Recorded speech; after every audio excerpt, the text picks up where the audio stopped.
The message came at midnight, ship time. Admiral Han Tae-woo stood alone in the command center of the UES Horizon's Edge, reading the words on the screen for the third time. The Velaran Dominion wanted peace talks. After 3 years of Cold War, after countless border fights and dead soldiers on both sides, they wanted to talk. But there was a catch.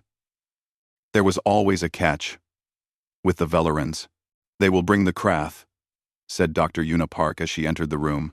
She was young for a xenobiologist, only 34, but she knew more about alien species than anyone in the fleet. It says so, right there. Between the formal words. They want us to know. After formal. With a round. After formal. Admiral Han nodded slowly. I saw it. What exactly is a Krath? Yuna walked to the display and pulled up an image. The creature on screen made Han's stomach turn. It was massive, at least 12 feet tall, covered in dark, armor-like plates.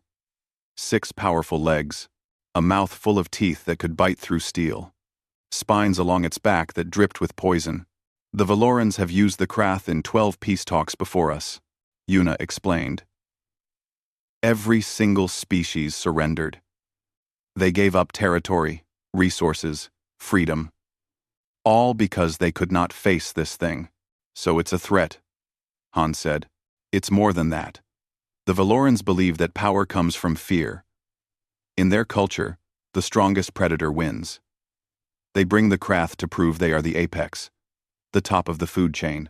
Every other species looks at that monster and knows they are prey. Han stared at the image. The Krath's eyes were empty and cold. A killing machine bred for one purpose: to make others submit. What do you suggest we do? He asked. Yuna smiled.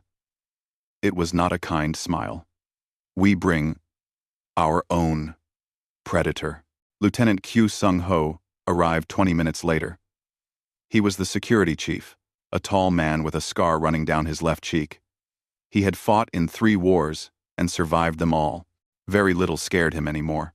But when Yuna opened the door to her private quarters, even Q took a step back. The Black Panther moved like a shadow. Her fur was dark as space itself, her muscles rippling beneath her skin. Yellow eyes watched the lieutenant with cold intelligence. She was not afraid of him. She was deciding if he was a threat. This is Nari, Yuna said calmly.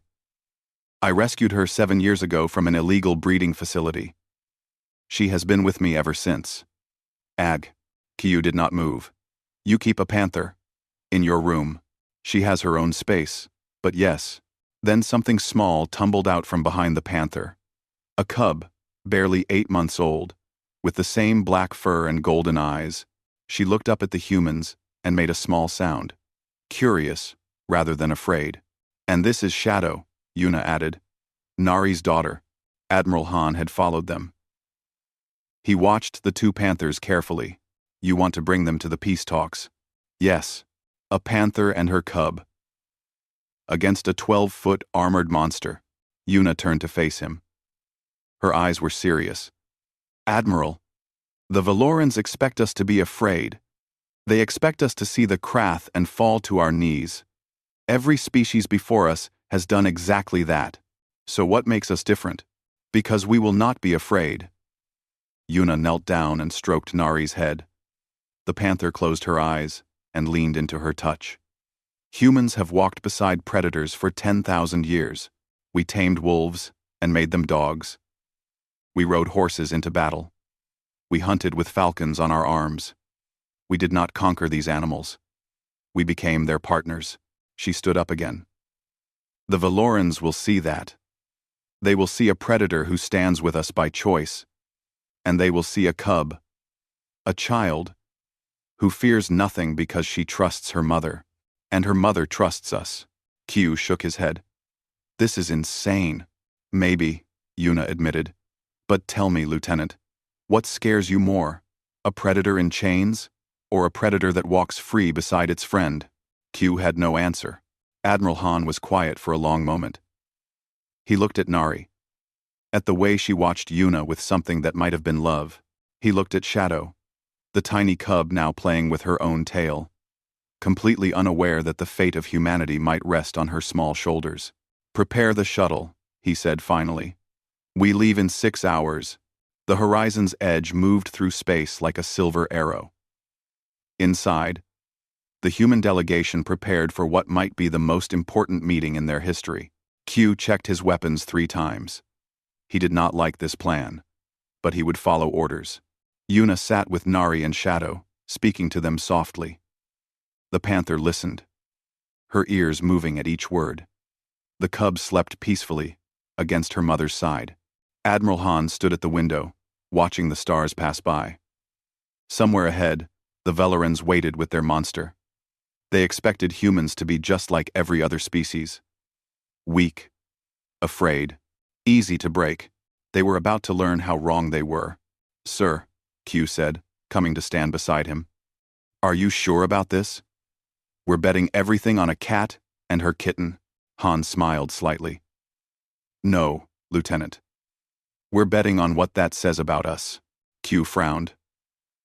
Han turned to look at him. His eyes were calm, steady, and completely unafraid. "It says that humanity does not bow. Not to monsters. Not to anyone." The shuttle launched into the darkness, carrying 4 humans, 1 panther, and 1 small cub, toward a meeting that would change the galaxy forever. The Valoran station was built to frighten. The shuttle docked in a massive bay of black metal and cold light.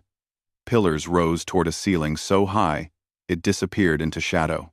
Everything was designed to make visitors feel small, weak, like insects walking into the den of something much, much larger. Admiral Han stepped out first. His face showed nothing. Behind him came Lieutenant Q, his hand resting near his weapon. Then, Dr. Yuna Park, and beside her, Nari walked like a queen. The Black Panther moved with perfect grace. Her yellow eyes scanned every corner, every shadow. Her muscles were relaxed but ready. She feared nothing here.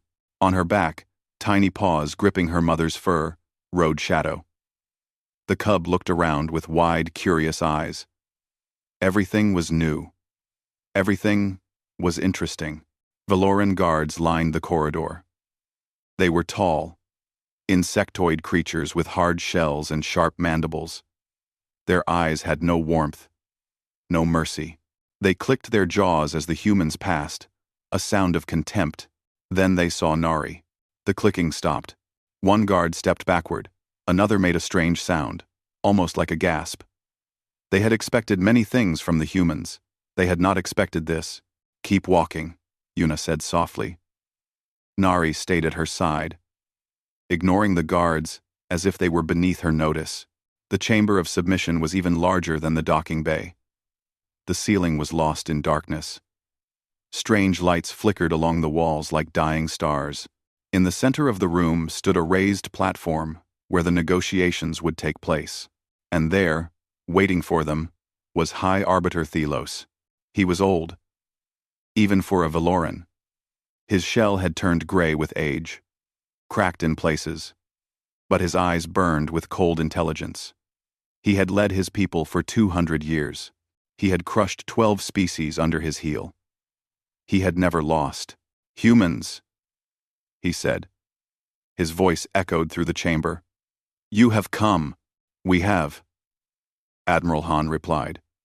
He climbed the platform steps without hesitation. "We are ready to discuss peace." Thelos made a sound that might have been laughter. "Peace, yes. But first, you must understand something." He raised one clawed hand. "You must understand your place." A gate opened at the far end of the chamber.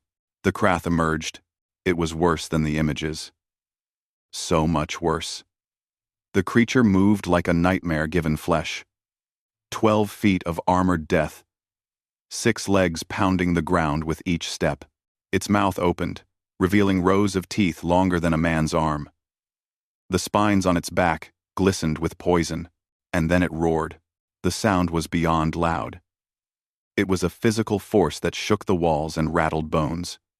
Several observers from neutral species fell to their knees, covering their ears. One small alien began to weep. This was what the Valorans wanted. This was the moment when enemies broke. Admiral Han did not move. Lieutenant Q's hand tightened on his weapon, but he stood firm. Dr. Yuna Park stroked Nari's head gently. And Nari looked at the Krath with something close to boredom. She had seen bigger prey on Earth. She had hunted in jungles where death waited behind every tree. This oversized lizard did not impress her. She opened her mouth and released a low growl. Not fear, not even anger. Just a simple message. I see you. I am not afraid. The Krath stopped roaring. Its tiny eyes focused on the Panther. This was new. This was different. Where was the fear? Where was the submission? Then Shadow did something that changed everything. The little cub slipped off her mother's back. She landed on the platform floor with a soft thump. And before anyone could stop her, she began walking toward the Krath. Shadow, Yuna called, but her voice was calm. She did not chase the cub. Every being in the chamber watched in frozen silence. Shadow approached the massive monster. The Krath towered over her like a mountain over a pebble. One bite could end her existence. One swipe of those claws could scatter her across the floor. The cub sniffed at the Krath's leg. Then she sat down and yawned. The Krath did not attack. It could not. Its entire existence was built on making others afraid. It was trained to respond to fear, to chase those who ran, to crush those who trembled. But this tiny creature showed no fear at all. It did not know what to do. Thelos stared at the scene with wide eyes. His mandibles clicked rapidly, a sign of extreme distress. This was not possible. This was not how it worked. Yuna walked forward slowly and picked up Shadow. I apologize, she said, her voice perfectly steady. She is young. Everything is a toy to her. She turned and walked back to the human delegation. Nari fell in beside her, still watching the Krath with those cold yellow eyes. The chamber remained silent. Admiral Han smiled slightly. It was not a kind smile. Shall we begin the negotiations, High Arbiter? Thelos could not speak for a long moment. His greatest weapon, the terror that had broken 12 species, had just been ignored by a baby animal. He looked at the humans standing before him. They showed no fear. Their predator showed no fear. Even their predator's child showed no fear. What kind of species was this? Yes, he finally managed. Let us begin. But even as he spoke the words, he felt something cold growing in his chest. For the first time in 200 years, High Arbiter Thelos was afraid, and the humans had not even started yet. The negotiations began badly for the Valorans. High Arbiter Thelos sat across from Admiral Han at a long table made of black stone. Behind Thelos, the Krath paced back and forth like a caged beast. Its footsteps shook the floor with each step. This was meant to pressure the humans, to remind them of what waited if they refused. But Admiral Han ignored the monster completely. You attacked our colony on Belen 4, Han said calmly. 300 civilians died. We want reparations. Thelos clicked his mandibles in anger. Reparations? You are in no position to demand anything. Look behind me. Look at what awaits you. If you push too hard. I have looked, Han replied. The Krath roared. The sound filled the chamber, bouncing off the walls. The neutral observers flinched. Even some Valoran guards shifted uncomfortably. Nari, lying beside Dr. Yuna's chair, simply flicked her ear. Shadow was asleep against her mother's warm belly, completely unbothered by the noise. Thelos leaned forward. You do not understand your situation, human. We are the Valoran Dominion. We have crushed species far older and stronger than yours. Your little pet means nothing. Dr. Yuna spoke for the first time. She is not a pet. She is my friend. Friend? Thelos made a harsh sound. You cannot be friends with a predator. You can only control it or be killed by it. That is the law of nature. Yuna smiled. That is your law, not ours. The negotiations continued for hours. Thelos demanded territory. Han refused. Thelos demanded access to human technology. Han refused. Again and again, the Valoran tried to use the Krath's presence to force submission. Again and again. The humans simply ignored it. Finally, Thelos lost his patience. He gave a small signal with his claw. Just a tiny movement, almost invisible. The Krath charged. It happened in an instant. One moment the beast was pacing behind its master. The next, it was rushing toward the human delegation. Mouth open wide, claws ready to tear flesh from bone. Lieutenant Q drew his weapon, but he knew he could not stop something that large. Admiral Han did not move. He trusted his people. Dr. Yuna raised her hand. Nari moved. The Panther was a black blur across the chamber floor. She placed herself between the Krath and her cub in less than a heartbeat. Her body was tense, coiled like a spring. Her lips pulled back to reveal fangs that gleamed in the cold light. She did not attack. She did not need to. She simply stood there. A mother, protecting her child. The Krath stopped. The massive beast skidded to a halt just 3 feet from Nari. It was 10 times her size.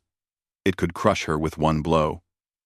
But something in its simple brain recognized what it was facing.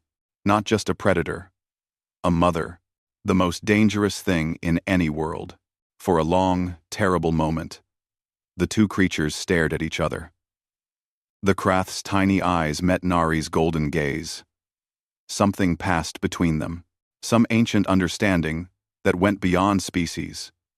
Beyond worlds. Then the Krath stepped back. The chamber fell into complete silence.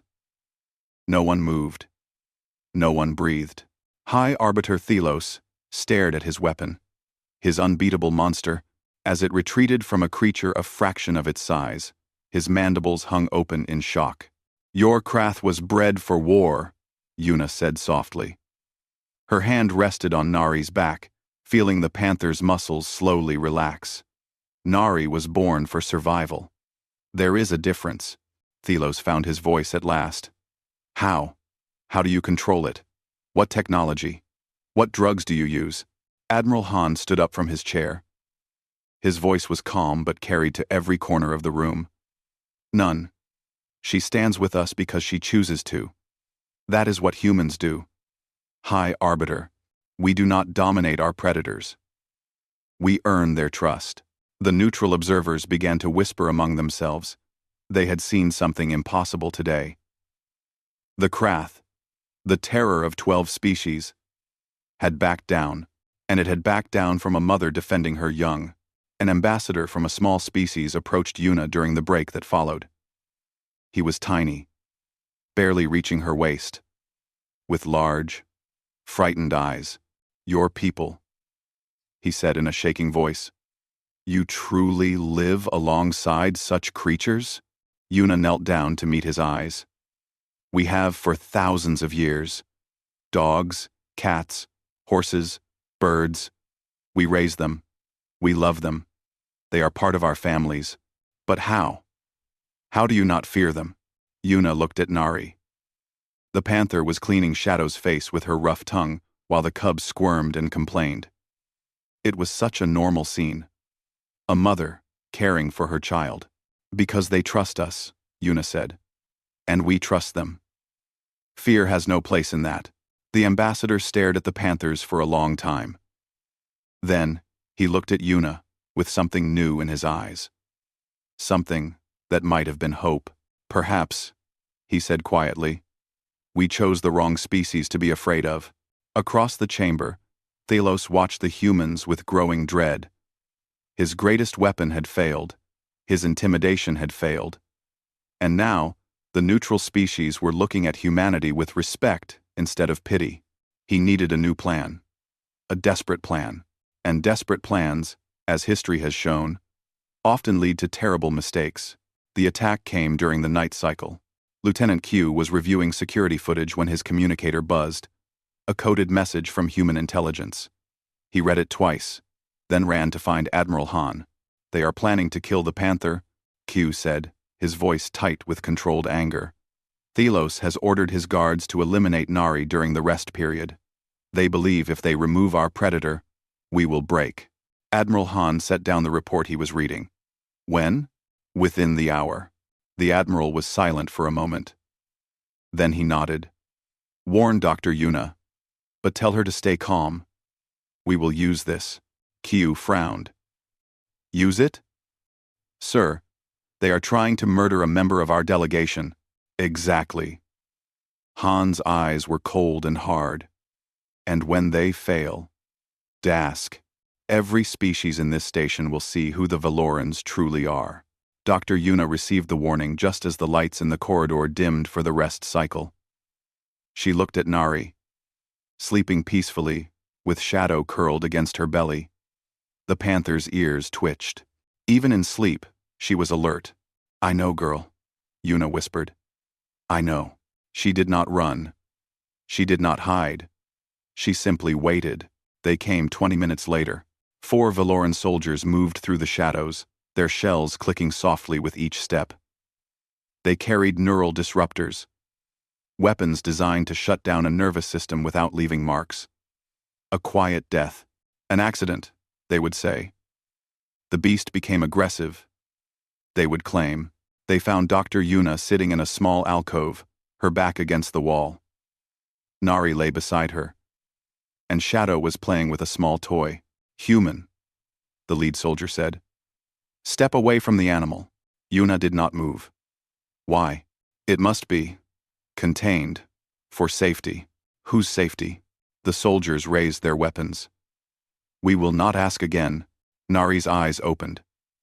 They glowed like twin suns in the dim light. A low growl built in her chest. Deep and dangerous. The lead soldier fired, but Nari was already moving. Years of training with Yuna, years of hunting, years of survival, had honed her reflexes to perfection. The neural beam passed through empty air as the Panther rolled aside. Then she attacked. She did not kill. Yuna had trained her well. But she did not need to kill to win. The first soldier fell with a scream as Nari's weight crashed into his chest. His weapon flew from his claws.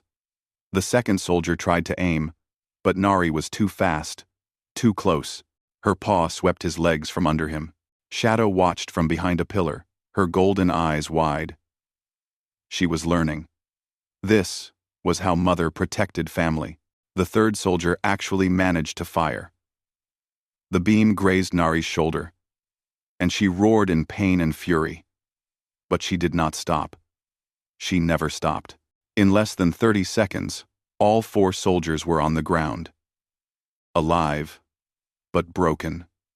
Their weapons scattered across the floor. Their shells cracked from impacts they never saw coming. Yuna stood up calmly and brushed off her uniform. You made a very serious mistake, she said quietly.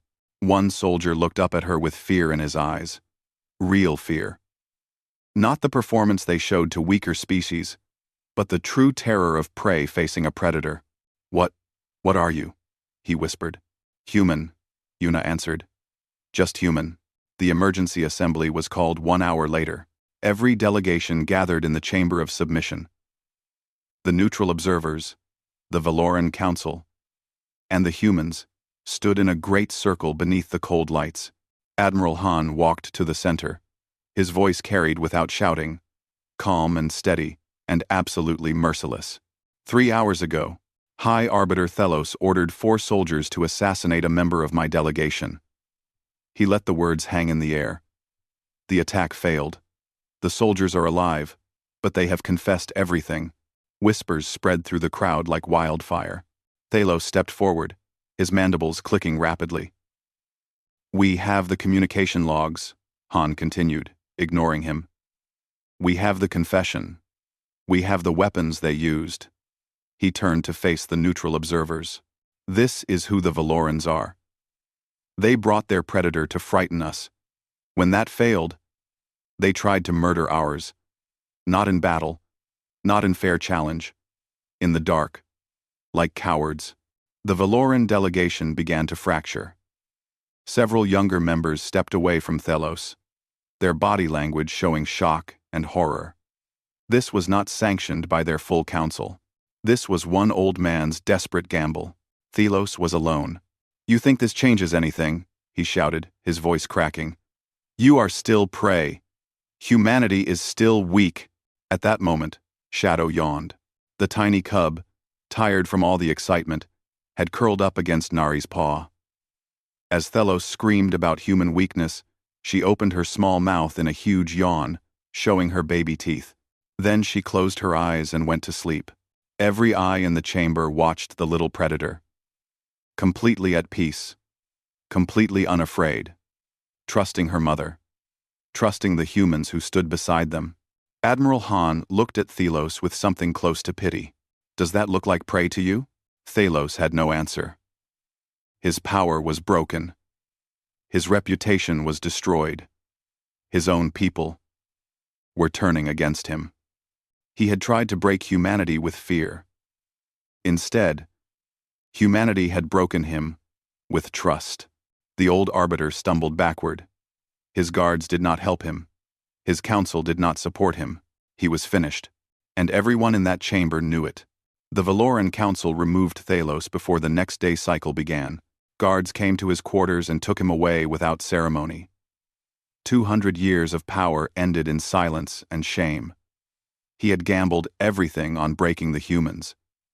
And he had lost everything instead. A new arbiter took his place.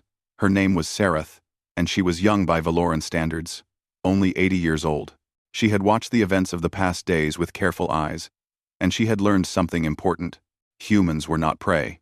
She approached Admiral Han on the observation deck of the station. Stars burned in the endless black beyond the windows. Somewhere out there, Earth waited for news. "Admiral," Sereth said. Her voice was different from Thelos. Softer, more thoughtful. "I must apologize for my predecessor's actions. They do not represent all Valorans." Han turned to face her. "I know. I could see your people's reactions. Not everyone agreed with him. No." Sereth looked out at the stars. "We were taught that strength comes from fear, that predators rule and prey submits." Thelos believed this with all his being. He could not imagine another way. "And you?" The new arbiter was silent for a long moment. "I watched your panther stand against the Krath. I watched your cub walk toward it without fear. I have been thinking about nothing else since." She turned to face the Admiral. Her eyes held something new. Not fear. Not contempt. Perhaps the beginning of respect.